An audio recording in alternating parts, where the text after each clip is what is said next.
Bienvenue sur les news de Samir. Aujourd'hui, on va parler des élections en Géorgie, en Moldavie, aux États-Unis et en Tunisie. Oui, vous avez bien entendu. En effet, depuis quelque temps, nous avons eu énormément d'élections dans des pays, nous avons eu en Algérie, on a eu en Tunisie. Il faut savoir que ça a été énormément, enfin ça n'a pas été contesté parce que il y a souvent des pays étrangers, l'ONU, tout ce que tu veux, des organismes qui vérifient à la bonne teneur des élections. Et il s'est avéré que tout était nickel en Tunisie, etc. Et pourtant, Rima Hassan précisera, il est hors de question d'accepter ça. Moi, Rima Hassan, je ne laisserai personne critiquer la démocratie. C'est-à-dire que certes, il a été élu, mais c'est démocratique, mais même il ne faut pas accepter. Tant qu'il ne vote pas pour Amisraël, bon, c'est particulier. Je n'ai jamais entendu Rima Hassan s'exprimer, bien évidemment, sur les soutiens d'Amisraël. Je ne l'ai jamais entendu critiquer, par exemple, ce qui se passe actuellement aux États-Unis ou autres. Vous remarquerez que c'est toujours ceux qui combattent et luttent contre Amisraël. Bref. Il y a eu les élections en Géorgie. En fait, il y a les pro-russes. Alors, c'est pas pro-russe, anti-russe, il y a ceux qui sont pour l'Occident et ceux qui sont plutôt du côté des BRICS. Il y en a qui ont plutôt des valeurs traditionnelles et qui sont là pour l'économie, le social, et t'en as qui sont pour qu'on mette des croque-tops dehors et à l'école. C'est de ça, deux ambiances. Et donc, il y a eu des élections, il y a eu des dysfonctionnements, et on va revenir là-dessus. Et voilà, c'est important de savoir un petit peu ce qui se passe dans ce domaine-là. Avant de démarrer la vidéo, je vous invite à vous abonner, laisser un petit commentaire, un like pour le référencement, me rejoindre sur les réseaux sociaux et mes chaînes secondaires. Aussi, vous le savez, moi je dénonce le deux poids deux mesures et aussi l'hypocrisie de certains. On va commencer par les élections présidentielles américaines. Donald Trump accuse déjà les démocrates de tricherie. Alors, il ne les accuse pas. Il y a des preuves factuelles de problèmes à l'heure actuelle par rapport à ce domaine-là. Ça, faut bien le préciser. L'accusation laisse une impression de déjà-vu. Alors que le scrutin pour désigner le prochain président des États-Unis se tiendra dans 48 heures, le candidat républicain Donald J. Trump accuse déjà son adversaire démocrate de tricherie. En effet, il y a déjà eu des problématiques pour l'élection. Il y a des gens qui ne sont pas censés voter qui ont voté, il y a des morts qui peuvent voter. Enfin, tout ça n'a aucun sens, quoi. Il y a 4 ans, il refusait d'admettre avoir perdu le scrutin face à Joe Biden, créant une vive contestation qui avait poussé ses militants à prendre d'assaut le Capitole, le Washington, le 6 janvier 2021, interrompant le vote de certification de l'élection au Congrès. En 2024, rebelote. Donald J. Trump accuse cette fois-ci Kamala Harris de frauder. Une bande de tricheurs, dit-il, le 2 novembre, rapporte le New York Times. La seule chose qui peut nous arrêter, c'est la triche, avait-il déclaré le 31 octobre dans l'Arizona, selon le Los Angeles Times. Le candidat républicain fait référence à des tentatives de fraude détectées en Pennsylvanie, l'un des États des swing states. C'est les États en résumé qui... Enfin, c'est un peu compliqué, mais il y a les États démocrates, il y a les États républicains, et il y a les États qui, tu vois, mi-choco, mi-figue, mi-raisin. Donc, c'est des États qui sont très importants. Dont le résultat de ces États peut faire basculer le scrutin national. Ils ont déjà commencé à tricher à Lancaster. Un comté de l'État a-t-il lancé lors d'un rassemblement le 29 octobre avant d'ajouter quelques jours plus tard: la Pennsylvanie triche à un niveau rarement vu auparavant. Les autorités du comté ont effectivement constaté une hausse suspecte du nombre de demandes d'inscription sur les listes électorales. Mais tous les formulaires potentiellement frauduleux ont été écartés. Et aucun d'entre eux n'était des bulletins de vote, précisent les autorités. Le scrutin n'a donc pas été perturbé, à l'inverse de ce que laissait sous-entendre Donald J. Trump. Alors, Eric Trump, je vous le dis, j'écoute, moi je suis l'élection américaine.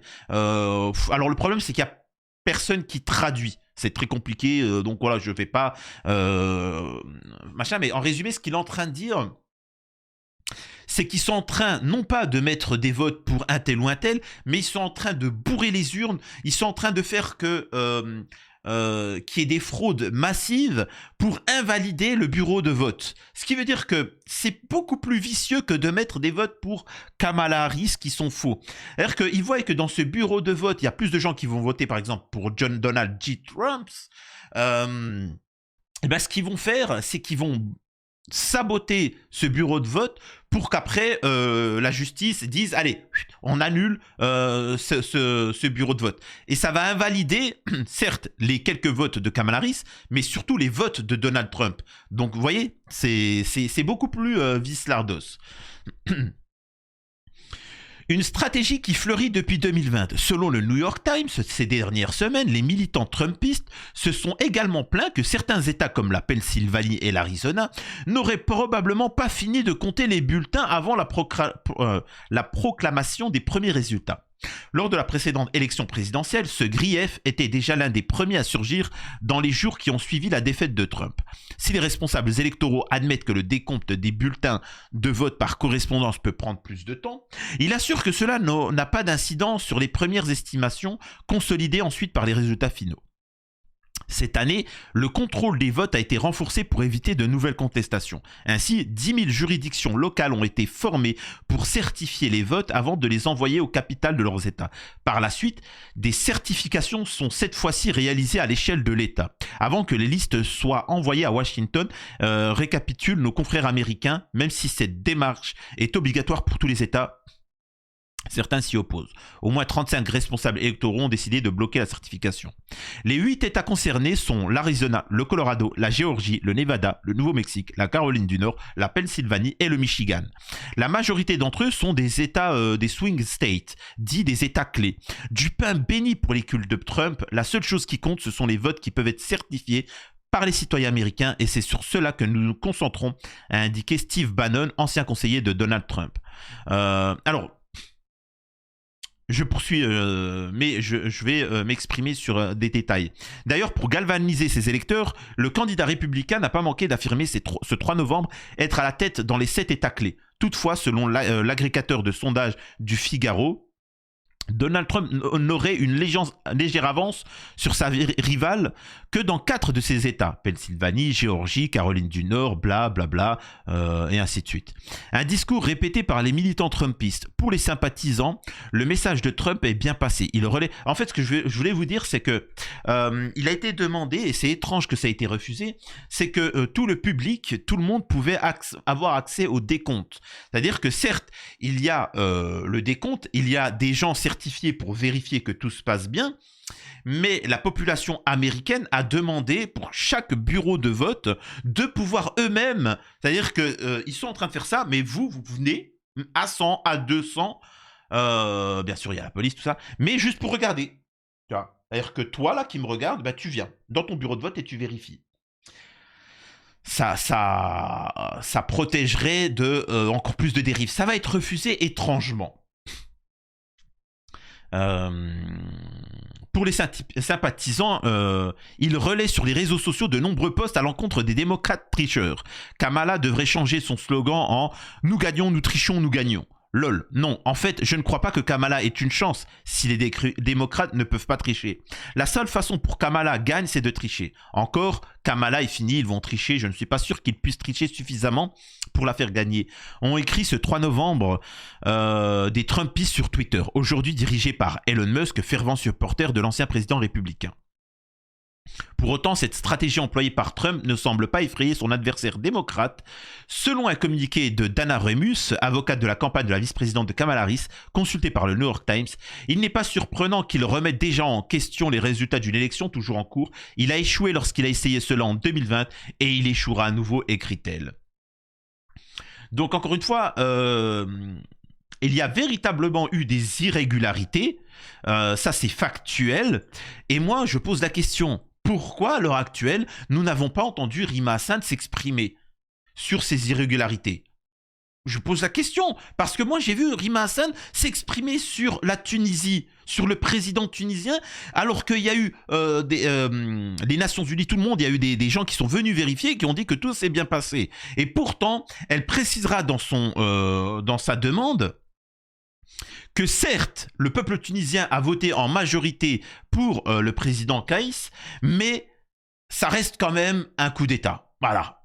Donc maintenant, je pose la question, si le peuple tunisien a choisi ce président-là, et que Rima Hassan refuse de l'accepter, qu'est-ce qu'elle est en train de dire? Qu'est-ce qu'elle sous-entend derrière? Sachant que la démocratie a fait son effet en Tunisie, qu'est-ce qu'elle demande? Que les Tunisiens se réveillent? Ils se sont réveillés, ils ont voté. Qu'est-ce qu'elle demande? Je vous le dis, atomiser la Tunisie. C'est tout. Ils veulent atomiser la Tunisie. C'est tout. Et là, les Tunisiens qui me regardent de Tunisie, soyez-en témoins. Soyez-en témoins que votre vote, Rima Hassan se place au-dessus de vos votes, au-dessus du peuple tunisien, au-dessus du gouvernement tunisien, au-dessus de la loi tunisienne, parce qu'apparemment, le président tunisien, qu'est-ce qu'il a fait pour autant l'énerver? On sait qu'il a lutté contre Amisraël, on sait qu'il lutte contre la corruption, on sait qu'il a fait des accords économiques avec beaucoup de pays étrangers comme la Russie, la Chine, etc. Qu'est-ce qui dérange? Qu'est-ce qui fait focaliser Rima Hassan tout son travail sur la Tunisie et la Géorgie et la Biélorussie et tous ces pays-là qui en soi ne soutiennent pas Amisraël? Je pose la question. Non, Samir, tu te trompes. Nous, on est des gauchistes. Oui, d'accord. Elle a aussi fait un truc sur l'Irak pour pas que des filles de 13 ans puissent se marier. Voilà. Je veux bien que des filles mineures puissent se marier en Irak. Je vais même pas débattre sur ça. Elle a fait un travail là-dessus. Est-ce que vous avez entendu Rima Hassan travailler et préciser qu'aux États-Unis, dans plusieurs États, il est possible pour un adulte de 60 ans, 70 ans, se marier avec une gamine de 10 ans? Moi, vous savez, je suis pour qu'on soit concret. Soit tu tombes sur tout le monde, soit tu tombes sur personne. Tu ne peux pas tomber sur l'Irak et ce qu'ils veulent faire et ce qui se passe aux États-Unis. Enfin, vous voyez ce que je veux dire? Pourquoi tu ne tombes pas aux États-Unis, sachant que le mariage avec des mineurs est autorisé? Hein? Ah, parce que c'est les États-Unis, tu vois. Hein, c'est plus facile sur l'Irak. Encore une fois, son travail est de tomber sur tout ce qui entoure Amisraël. On poursuit justement dans le cadre des élections, par exemple en Géorgie, parce que tout ça est une importance. Hein. Peut-être que c'est anodin pour vous, mais globalement, le monde est en train de changer. Nous avons l'Occident qui est en train de s'effondrer, et petit à petit, une agrégation d'États autour des pays du Moyen-Orient, de l'Iran, de la Chine et de la Russie. C'est le nouveau pôle pour les 100 prochaines années. Ensuite, ça pourrait être l'Afrique, etc. Enfin, c'est un peu compliqué, hein, parce que les Africains, en ce moment, ils n'ont pas compris qu'ils avaient de l'or sous les pieds. Hein, ça sort la machette et ils n'ont pas compris qu'ils peuvent être... Enfin bref, ça c'est encore autre chose. Donc, et petit à petit, les États commencent à rejoindre ça. C'est-à-dire que c'est bénéfique. La problématique, c'est que derrière, l'Occident ne va pas se laisser... ils sont prêts à déclencher la Troisième Guerre mondiale pour ne pas se laisser dépasser. Bref.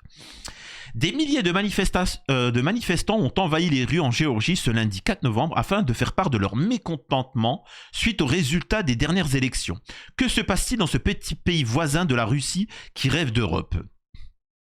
La colère gronde en Géorgie, petit pays du sud de la Russie. Lundi, 4 novembre, l'opposition pro-européenne a appelé ses partisans à manifester pour contester les résultats des législatives du 26 octobre, qu'elle refuse de reconnaître, dénonçant des fraudes et une ingérence de son puissant voisin russe. Quels ont été les résultats des dernières élections? Le samedi 26 octobre, le parti Rêve géorgien, qui est au pouvoir depuis 2012, a remporté les élections législatives avec 53,9% des voix contre 37% en faveur de l'opposition. l'opposition.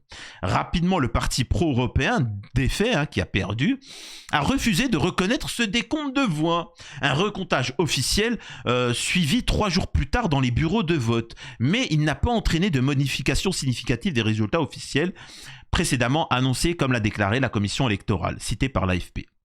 Que réclame l'opposition? Dans un premier temps, la tenue d'un nouveau vote, car elle estime que le premier scrutin a été volé. L'Union européenne, les États-Unis et des observateurs internationaux, comme l'OSCE, ont souligné des pressions et un climat de tension pendant le scrutin, sans pour autant remettre en cause formellement les résultats. La Russie est-elle en cause? C'est-à-dire que là, on te dit bien qu'il n'y a pas eu de tricherie, il n'y a rien eu, tout est normal, tout est valide. Mais on te dit, ouais, mais il y avait une ambiance. Qu'est-ce que tu es en train de me raconter? Il y a eu fraude ou il n'y a pas eu fraude? Est-ce qu'en Tunisie, il y a eu fraude ou il n'y a pas eu fraude? C'est tout ce qu'on veut entendre. Aux États-Unis, en ce moment, il y a eu fraude. Est-ce que Rima Hassan en parle? Bizarrement, non. Incroyable. La Russie est-elle en cause? Pas officiellement. Alors que ce scrutin a été vu comme un test pour un pays qui ambitionne de rejoindre l'Union européenne ainsi que l'OTAN, le parti Rêve géorgien l'a emporté, ce qui ne va pas dans ce sens, car ce dernier est soupçonné d'être très proche de Moscou. Les Géorgiens craignent que cette victoire du parti fondé par le milliardaire Bidzina Ivanichvili, qui a fait fortune en Russie, entraîne une influence accrue de Moscou dans la politique intérieure géorgienne, au détriment des aspirations pro-européennes du pays. Les Géorgiens, en résumé, pensent juste à leur propre intérêt. Est-ce qu'il est bénéfique de s'associer avec l'Occident ou avec les BRICS?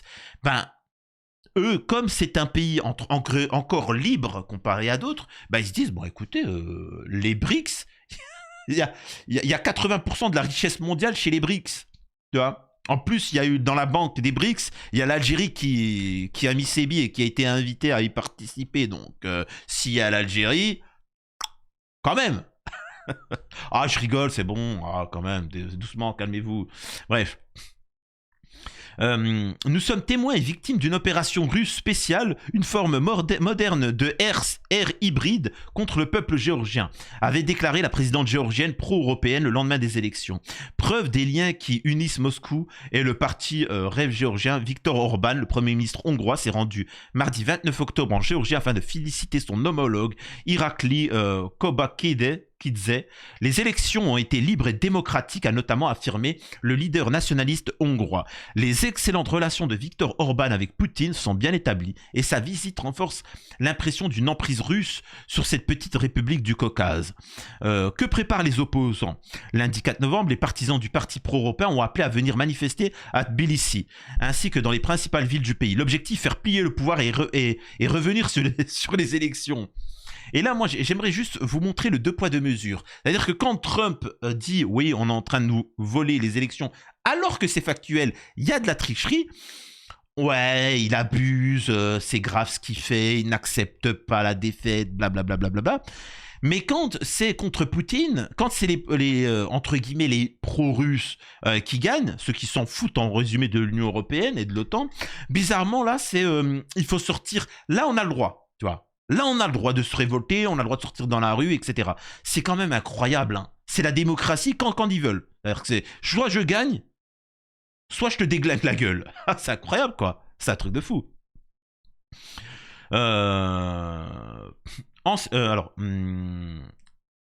L'objectif, faire plier le pouvoir et revenir à des élections volées. Tout le monde attend lundi, déclaré Tornike Gordadze, enseignant à Sciences Po dans la capitale géorgienne. La semaine dernière déjà, des dizaines de milliers de Géorgiens ont envahi les rues de la capitale. Nous voulons une Géorgie libre et européenne, sans l'influence russe, scandaient certains manifestants. Pourquoi comparer la Géorgie avec la Moldavie? La Moldavie, également ancienne république soviétique, a appelé ses citoyens aux urnes dimanche 3 novembre pour élire leur chef d'État.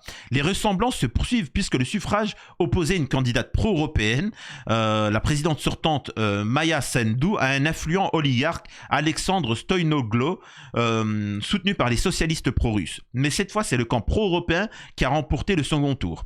Un soulagement pour l'UE, voilà. Et à ce moment-là, il a expliqué, il a fait un discours en disant certes nous avons perdu, mais j'invite les Moldaves à voir l'avenir qui va vous réserver pour la Moldavie. Vous allez souffrir, vous allez prendre cher, mais sachez que nous sommes toujours là pour aider le pays quand vous aurez goûté un petit peu à l'Union européenne et ainsi de suite. Donc voilà.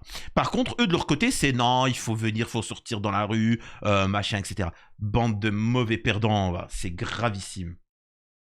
Donc voilà, il faut savoir que voilà, bon, elle a été réélue et ainsi de suite. Donc ça montre un petit peu l'Occident, comment la mentalité occidentale fonctionne. C'est-à-dire que même si c'est du colonialisme, vraiment. Ils n'acceptent pas. Et sachez que tout ça signifie que nous sommes à un point charnière de l'histoire où le monde occidental est en train de s'effondrer. Attention, je n'ai pas dit qu'il s'est effondré. J'ai dit qu'il est en train de s'effondrer. Il a une possibilité de qu'on appelle ça, de rester hégémonique, c'est en détruisant la Russie, la Chine et l'Iran et les pays du Moyen-Orient. Et l'Afrique, bon, il n'y a pas de souci. Ils ont gobé. Ils ont gobé la disquette. Et c'est pour ça qu'ils se génouent entre eux. Donc voilà, on verra ce que ça va donner. J'espère que ça vous a plu, cette petite information. À la prochaine sur les news de Samir.